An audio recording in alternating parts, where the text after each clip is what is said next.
नमस्कार मित्रांनो, माझे नाव पूर्वी दीपक रोटे. मी तुम्हाला आता छान गोष्ट सांगणार आहे, ती तुम्ही ऐका.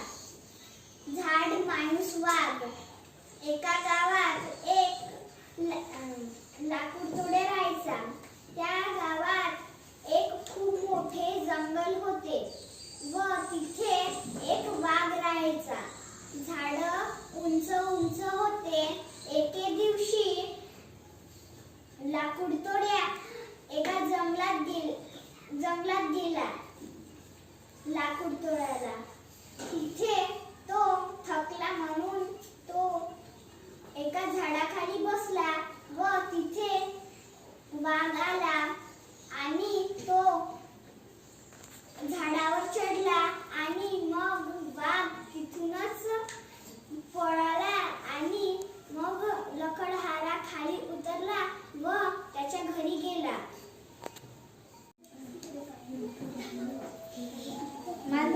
नमस्कार मित्रांनो, माझे दोन शब्द ऐकून घ्या. एक जंगल होतं.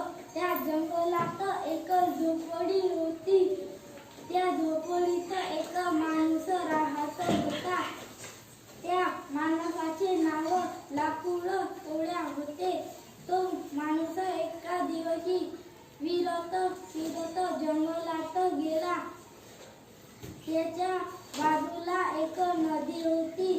नदीच्या पलीकडे एक गुफा होती. त्या गुफेच्या अंदर एक वाघ होता. वाघाला खूप भूक लागून होती.